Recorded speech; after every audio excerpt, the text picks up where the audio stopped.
Alors, comme on vous le disait en début d'émission, aujourd'hui nous célébrons le Noël copte. Du coup, encore une fois, j'adresse mes meilleurs vœux à toute la communauté copte à travers le monde. Et donc, nous avons choisi comme sujet de parler de la particularité et des caractéristiques de l'art copte.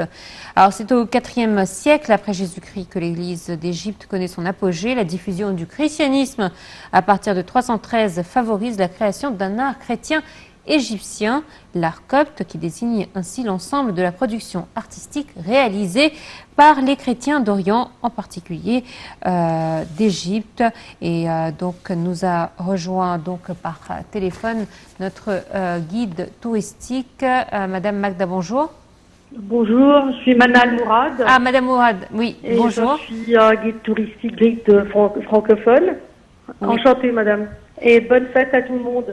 Merci pareillement. Alors, justement, on parle de l'art copte pour les personnes qui, par exemple, n'ont pas eu la chance de le découvrir. Comment se distingue-t-il de l'art, enfin des différents arts des différentes branches du christianisme? Écoutez, l'art copte, c'est un art très précoce. Tout d'abord, les premiers coptes sont des Égyptiens anciens, christianisés. Par Saint Marc qui a prêché son apostolat à l'an 60 ou 64 depuis Alexandrie.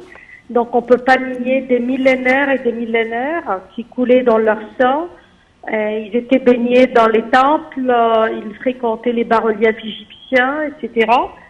Mais l'art copte a pris un autre élan et fut influencé par maintes sujets. Premièrement, la persécution des Romains. On a connu dans notre histoire égyptien-chrétien, l'an 287 après le Christ, un massacre atroce. 100 000 chrétiens furent massacrés du fait qu'ils dévoilent leur foi chrétienne par l'empereur romain Dioclétien. Ensuite, son fils Caracalla n'a pas fait mieux, avait exécuté aussi 60 000 chrétiens. Donc, ce qui fait que les Égyptiens christianisés avaient besoin d'un code, avaient besoin toujours d'inventer des codes. Donc, ils sont partis dans le désert, s'enfuir. La plupart du temps, ils étaient pauvres, ou même s'ils avaient des moyens, ils ont laissé tout derrière eux, et ils sont partis dans le désert pour s'enfuir. On a eu en conséquence un art très primitif, un art qui est codé, et en même temps les personnages ne sont plus présentés de trois quarts comme sur tous les bas-reliefs égyptiens, mais par contre de face, les yeux de face, une expression très naïve. Et petit à petit, à la place des masques, on a connu les portraits. Et on a tout un art sur les portraits de Fayoum qui ont visité le monde entier. Et qui sont très connus, très tracés par la mélancolie, une expression très mélancolique. Effectivement. Oui, c'est dû à ces persécutions consécutives, si vous voulez, jusqu'à ce que Constantin déclare que l'Égypte était aussi déclarée comme un État chrétien. Donc officiellement, 354, c'est-à-dire 4e siècle seulement, on déclare l'État égyptien comme un État chrétien. Donc l'art chrétien était beaucoup plus libre, très influencé par l'art byzantin, très influencé par l'art grec, et très peu influencé, sauf dans les idées, par l'art égyptien ancien. Alors, vous avez parlé du massacre des Coptes à cette époque-là, des chrétiens d'Égypte à cette époque-là. Il faut dire aussi que on retrouve énormément de leurs traces dans les temples pharaoniques en Haute-Égypte. On a des gravures, on a des petits dessins qui sont gravés sur les murs, par exemple, des tombeaux. On peut les trouver aussi sur les temples. Et on trouve même des écritures. Est-ce que ces dessins aujourd'hui sont qualifiés comme art? Non, les dessins sont plutôt sont considérés comme une documentation. Évidemment, ça fait partie de leur expression, c'est-à-dire on s'exprimait en dessin ou en écriture. Et d'ailleurs, l'écriture copte, c'est une écriture démotique plus l'écriture grecque ancien.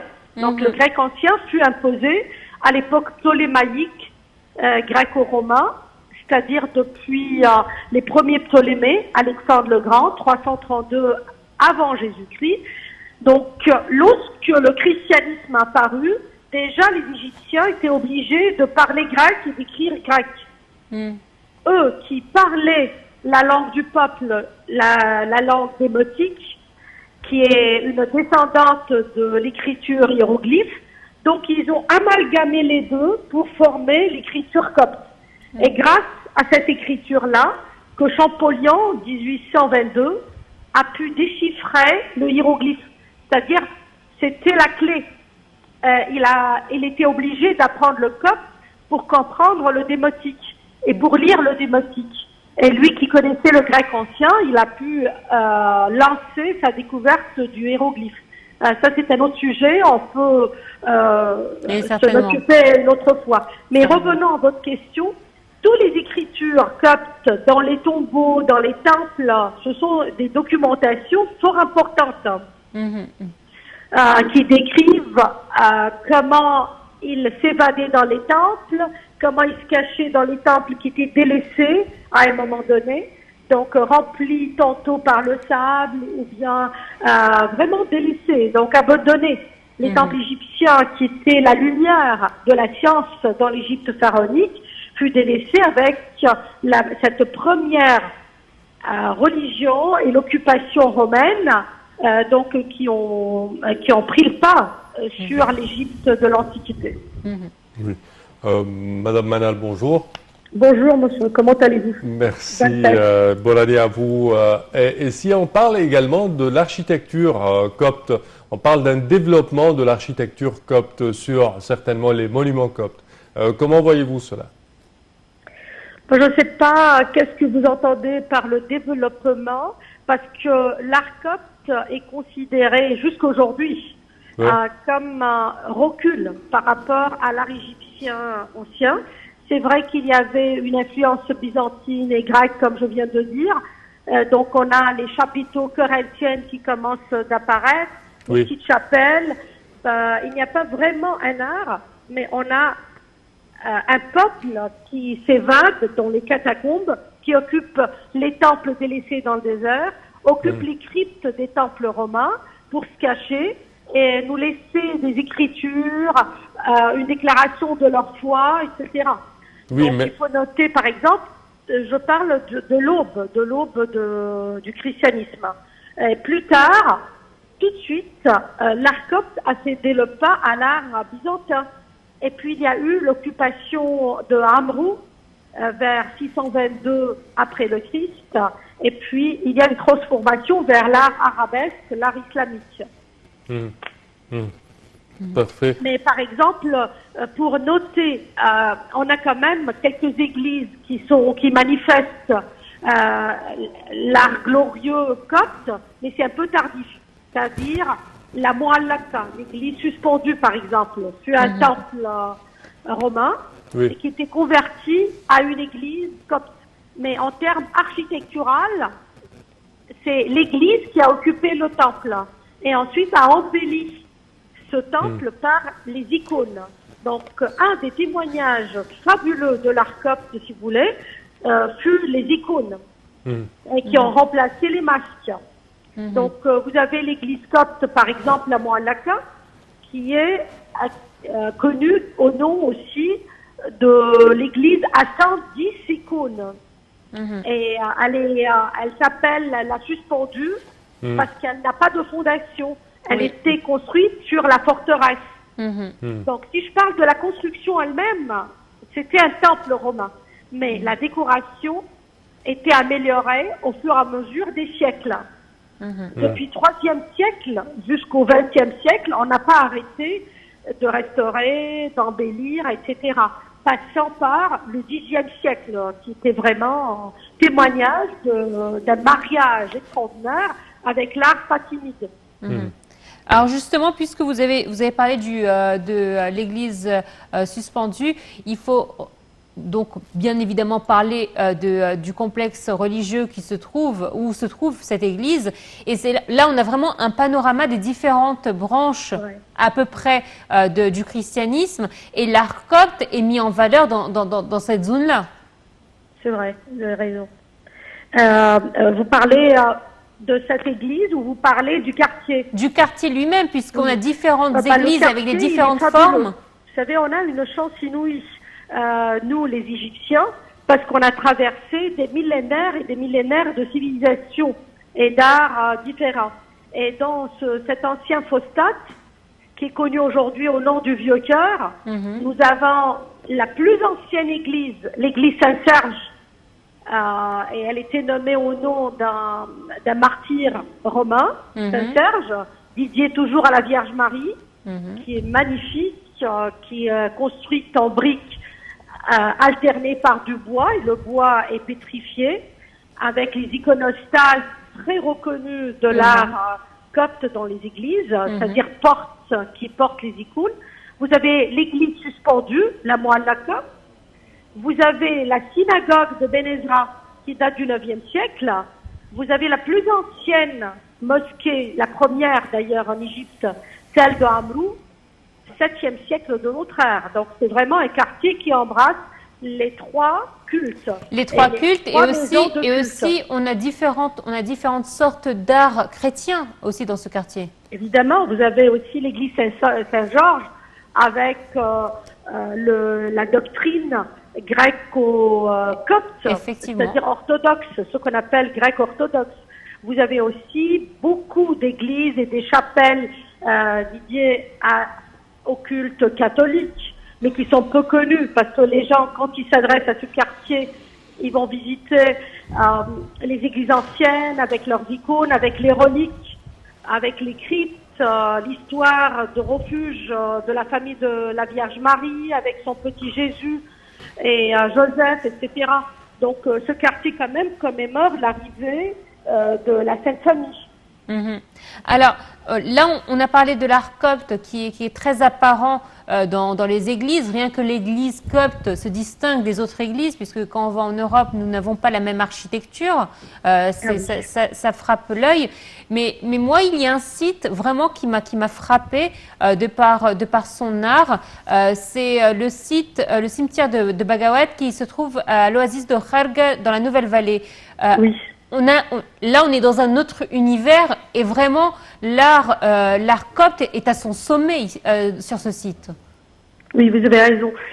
Tout d'abord, permettez-moi de reculer un tout petit peu dans ma réponse. Je dois noter que l'église copte se distingue par maintes choses. Oui. Tout d'abord, l'iconostase qui sépare le cœur de l'église de son sanctuaire. Effectivement. Toujours, c'est nef centrale, bas-côté. Mais vous avez quand même des plafonds sublimes, des plafonds qui rappellent l'arche Noé, Noé. Vous avez des portes avec des incrustations d'ivoire. Vous avez tout un art codé qu'on peut vraiment dévoiler quelques versets de la Bible depuis les iconostases, etc. Il y a les œufs suspendus, rappelant un des versets de la Bible, qui sont les œufs d'autruche, le début de la création. Vous avez quand même la chaire de l'Église qui occupe une partie centrale de l'Église, ce qui est différent de l'Église catholique. Tout ça, c'est à noter. Si vous voulez citer aussi les catacombes, évidemment, celui de Bagawat, c'est extraordinaire. C'est une construction en briques hallucinante et surtout tout le thème qui était délaissé par les Coptes qui se sont évadés dans le désert. Témoignons les premiers pères du désert, les premiers ermites. Aussi, ça nous rappelle comment l'Égypte était le siège de la vie monastique. Et on a des versets de la Bible aussi qui sont illustrés, qui sont très bien illustrés. Oui, très clairement illustrés, comme vous dites. Et aussi, permettez-moi, madame, de vous dire que les pères du désert ou les premiers ermites du désert, ils ont fondé une vie monastique 2e siècle de notre ère. Nous sommes très très précoces par rapport au monde entier, même au monde européen. Et puis on a, on on a fait voyager ces idées à l'Europe et depuis il y a eu la vie monastique seulement fin 4e, début 5e siècle en Europe. Parfait. Et vous avez le monastère, tout d'abord le couvent blanc, le couvent rouge de Sohag. Vous avez les plus célèbres monastères du désert de la partie de la mer Rouge, Saint-Paul et Saint-Antoine, les Égyptiens, et avec leurs cellules, avec tout un monde monastique dévoilé depuis cette époque. Très bien. Très bien. Madame Manal Mourad, vous êtes guide touristique. Nous tenons à vous remercier de vos explications. Merci à vous. Chers téléspectateurs, avant de terminer, nous vous laissons avec ce documentaire sur le voyage de la Sainte Famille en Égypte par notre collègue Shahine Ismail. Mais avant, je tiens à remercier ma collègue Nora. Merci Samah, merci à tous et bonne suite de programme sur la TV internationale. Au revoir.